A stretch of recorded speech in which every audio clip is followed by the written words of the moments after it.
Immortals is the most dominant team since Season 3's Cloud9 in the NALCS. Even in games that they're down in gold, they find a way to creatively get back in and then promptly close it out. They have the lowest average game time in the league, and they look like the best North American team, and have the possibility to be the first NALCS team to go undefeated, giving Huni and Reignover 2 undefeated seasons in a row. Most teams right now are struggling to find a way to take them down, but through this video I will show that all of the pro teams are focusing on the exact wrong strategy to shutting down Immortals. To fully understand IMT's dominance and how to actually beat them, we must first examine the 2015 Spring Split lineup of SK Gaming and their similar gameplay trends to show how they went from being one of the best Western teams to being relegated in the following split. SK Gaming was the best European team during the 2015 Spring Split regular season. Similarly to IMT, they had some of the best veterans and some great up-and-coming rookies at the time. They had Freddy122, who was touted as the best European top laner coming out of the Season 4 World Championship, Svenskeren, who was the best early pressure mechanical jungler, Fox, who was a solid rookie assassin player, and Rated, who was a good supportive backline player, and lastly, they had their star, Forgiven. Forgiven is mechanically the best Western player ever, and it shows through how highly valued as a player he is. He received the 2015 Spring Split MVP award and was showing major promise in the league. He went deathless until the 5th game in the split, and then he went on to have a 12.3 KDA. Forgiven was so good that he was playing off-meta champions for the latter half of the season and was still finding immense success.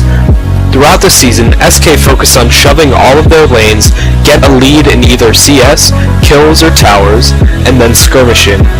This game demonstrates this as Forgiven had to blow Flash level 1, went to standard lanes against a quirky Leona lane, and still won the lane in pressure. H2K should have been able to jump on this opportunity and win the game simply off of that snowball, but the pressure Forgiven brought was immense. He continued to shove waves even though he was at a heavy disadvantage. This allows Svenskeren to invade the jungle safely and acquire a large farm lead. This is how SK like to play every single game. They ended the season 15-3 and were looking like the best EU team. No other team knew how to draft against SK Gaming until IEM Katowice. Their first match at IEM was against the Flash Wolves from LMS. SK took care of them very easily, with Forgiven having a 10-05 scoreline on Lucian. They advanced to the next round to play the GE Tigers from LCK. The GE Tigers went into their match against SK with an impressive strategy of target banning Forgiven's main champions, Lucian and Graves. This should seem pretty obvious, as a good strategy to do, as Forgiven was clearly the best member on SK, performance-wise, but no team in Europe was doing it at the time, so this was revolutionary. Forgiven was forced onto Caitlyn, which is normally his fallback pick when he can't play Graves or Lucian. In-game, SK kept the gold close until a mid-game teamfight where the Tigers ended up snowballing and Forgiven ended the game with an unimpressive score of 2-4-2, and this is where everything started to go downhill for SK. Every team they played against after this started picking up the strategy of banning both Graves and Lucian, and up until now their opponents were more afraid of Svenskeren's Nidalee and Lee Sin and Fox's Zed and LeBlanc, so they would dump their bans onto them and leave Forgiven's champs open. Before IEM, which consists of weeks 1 through 7 in the regular season out of 9, there were only 5 total AD carry bans against Forgiven out of 14 games. Post-IEM, in weeks 8 through 9, Forgiven received 4 AD carry bans, which was significant because there were only 4 games played in the time. Looking forward to the playoffs, there were a total of 21 AD carry bans against SK in 10 games. 10 bans on Graves, 7 bans on Lucian, and 4 bans on Caitlyn. This resulted in Forgiven playing suboptimal champions and SK losing both series against UOL and H2K. These picks didn't provide the same early pressure that SK was used to playing with, and this led to one of the best Western teams at the time to be relegated in the following split. So you may be asking yourself, how does this relate to Immortals? Immortals plays very similarly to how SK played in the spring. They focus on hard pressuring lanes, getting CS leads, invading the enemy jungle, and snowballing from there. They have a good team as individuals, but they're clear stars at weak links. Looking at the roster on paper coming into the season, Hootie would be the one that I was afraid of the most, especially when paired with Reignover. They have existing synergy and are able to dominate games, just as they did in EU LCS. After that, I would worry about the reigning LCS champ, Pobelter, and then Adrian's supportive style with Wild Turtle as a theoretical weak link.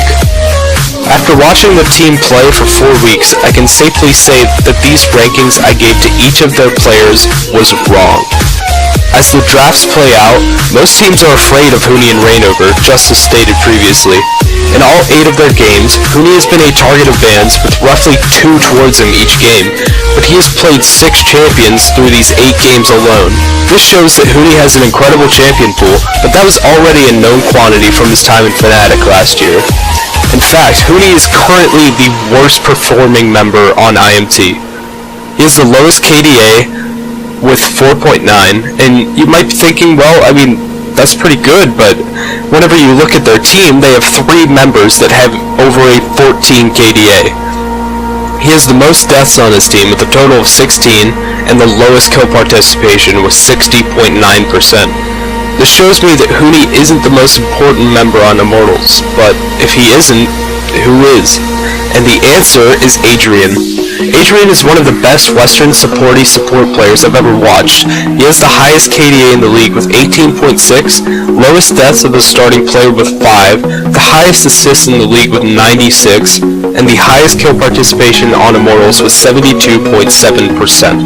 His style of play enables his team to play balls to the wall all the time, as he is able to keep his hyper-aggressive teammates alive like Wild Turtle, who has the second lowest deaths in the league right now with 6. He keeps Wild Turtle safe in lane while Reignover diverts pressure away. And to give perspective, in Wild Turtle's 2015 summer split, he had the 3rd lowest KDA among ADCs with 3.38, only above Nien and Otter, who were both on bottom tier teams and were considered to be quite bad AD carries. This shows that he has clear weaknesses even in a good team. This is strange though, as Wild Turtle is the best quote-unquote carry player on Immortals. He has a KDA of 14.2 and the highest kills in the league at 48. The question is Wild Turtle actually playing this well, or does he just look good because of his team? Herein lies the keys to shutting down Immortals. Adrian's champion picks are very one-dimensional. He's played 6 games of Janna and 2 games on Soraka this season. Both of these champions do very similar things. They're going to protect anything that they see, disengage fights, and cover up for mistakes. Both of these champions are very good throughout the whole game and will always be useful. These champions are specifically able to cover up for Wild Turtle's weaknesses. He tries to play the lane like he is Forgiven, but he doesn't have anywhere near the mechanics or game knowledge to pull it off. He often steps up too far and loses CS or pressure because of it. In SK, Forgiven was able to play like this because he had the mechanics to back him up, and if he ever made a positional error, which was rare, he would be able to get out of it using his superior mechanics. In Wild Turtle's case, he doesn't need mechanics if he has a heal bot protecting him 24/7. In addition, Adrian is always there to back his team up with crazy saves and perfect timing. Even though Adrian is great at those champions, he can definitely play others, and in particular, his Alistar is his next best option. He played it 10 times throughout the summer season, including playoffs. When Adrian did play Alistar, he played on the backline, peeling for his AD carry, but engaging whenever he really needed to. In addition, he could also provide the protection in lane needed for Wild Turtle. The other main perk of these champions is that they are all self-sufficient.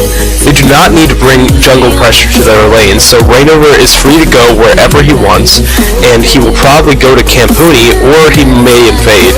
Either of these options are going to lead in a farm lead and probably a kill lead. Some teams try to defend against this by fighting them head-on, but others like to inversely match the map by camping bot lane.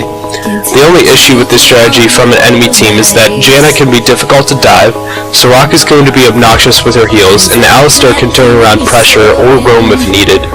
The final plus of these champions is that the team knows exactly what they're going to get. The team knows that Adrian will put in a similar performance on them every time, peel for them, and he will have low variance on if he's having a good or bad game due to the low amount of skill shots. With other champions like Bard who would fulfill a similar role, it is completely possible to have an amazing game and run away with it, but it is also possible to have the worst game of your career and lose easily due to the high level of practice needed to play that champion at the highest level. The same would go for a champion like Thresh, or if we're looking at a different role, Lee Sin. Now that we have all of this build-up and prerequisite knowledge, I can finally key you in on what the best strategy is to beat Immortals. All you have to do is ban out Janna, Soraka, and Alistar against Immortals and see what they do. If they are on red side, banning Janna and Soraka so that you can first pick Alistar would be the best option. And if they are on blue side, banning Janna, Soraka, and Alistar would be optimal. One fear of using this strategy would be the looming feeling that Huni would take over the game if he got the champions that teams are currently banning against him, like Ryze, Fiora, and Gangplank. The one thing to consider about this is that what champion Huni gets does not matter. He's played a ridiculous amount of champions in this season alone, with 6 different champions in 8 games, so there is no point in wasting bans on him anymore. He will continue to pick what his team needs to fill out a composition, and if Huni is going to take over a game, it doesn't matter if he's playing Fiora or Riven. He's gonna do it anyways. Moving back to Adrian's picks, when he's off of his trifecta of champions, he will be forced to play something different that either A, fulfills a similar role but is suboptimal in the meta, or B, play champions which fit but are of a higher skill cap or abstract for a team to play around. Taking these champions out of play will make every little thing Immortals does wrong matter. No longer will the hyper-aggressiveness go unpunished, as teams will be able to properly capitalize on his other members' poor positioning. This will make Immortals feel very uncomfortable as a team, and Adrian's way of enabling his team will now be shut down. Putting Adrian on new champions will leave Wild Turtle playing too aggressively and moving carelessly around the lane, and the better teams in the league will capitalize on that repeatedly. Through this, other teams can snowball hard while shutting down Reignover's top-centric strategy. He will be forced to give attention to the bot lane consistently to make sure that the game isn't getting completely out of control. Once other teams are in this position, they can either pressure top to shut Huni down, who is used to playing very aggressively and having backup immediately at his disposal, or they can keep playing a bot-centric game and outmatch them with mechanics. Now Immortals have to play on the back foot as the other team is setting the pace of the game. Banning out Adrian's champions will expose Immortals' weakness of leaving bot lane and only pressuring the top side of the map. It will make their ridiculous calls have to be more controlled, which will make the team either play too passively or they will continue to play too aggressive, but they will have no parachute to pull after they fall down.